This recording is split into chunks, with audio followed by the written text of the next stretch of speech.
Imagine this, may dalawang online sellers. Yung una, basta na lang nagpo-post ng product sa Facebook. Yung pangalawa, tinitignan muna kung anong oras pinaka-active ang customers at kung anong post ang pinakamaraming likes. Sino kaya ang mas maraming sales? Siyempre, yung gumagamit ng data. Hi everyone! Today, pag-uusapan natin ang marketing analytics and data-driven decision making. Paano ginagamit ng mga businesses ang data para gumawa ng mas matalinong marketing decisions? Marketing analytics ay proseso ng pagkuha, pagsusuri at pag-interpret ng marketing data. Pero ano nga ba ang marketing data? Ito ang lahat ng impormasyon na may kinalaman sa marketing activities tulad ng number of sales, website visits, ad clicks, followers, likes, and customer feedback. Sa tulong ng marketing analytics, nalalaman ng businesses kung anong strategy ang effective at alin ang hindi.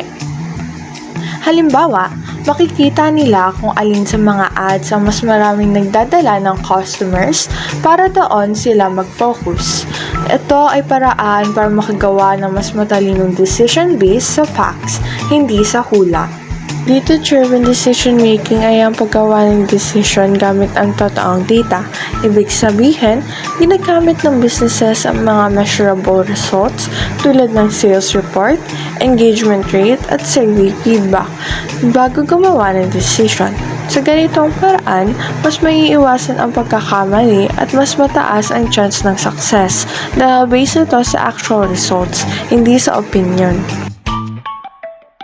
Sa madaling sabi, kapag ginagamit ng business ang data, mas matalino sila nakakapag-desisyon, mas natitipid ang budget, at mas natatarget ang tamang audience.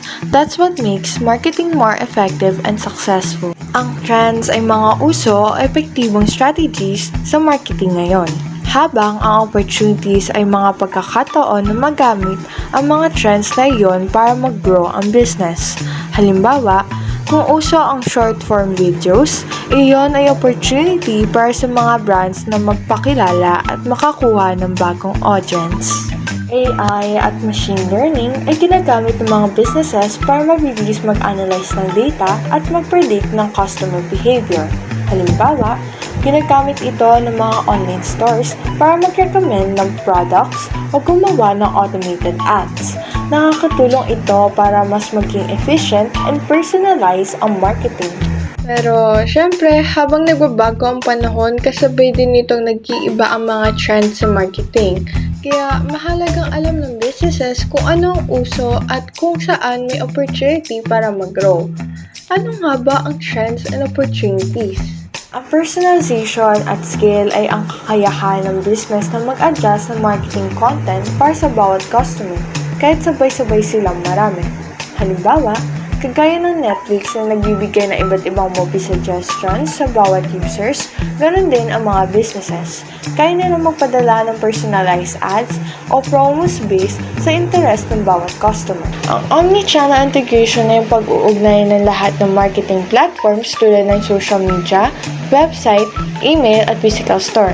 Kapag konektado ang lahat, mas madali para sa mga customers mag-interact at bumili kahit saang platform sila pumunta.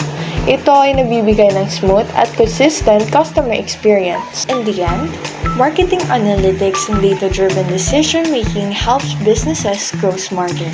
Sa tulong ng data, mas naiintindihan nila ang behavior ng customers, mas napapaganda ang marketing strategy, at mas nagiging successful ang kanilang campaigns.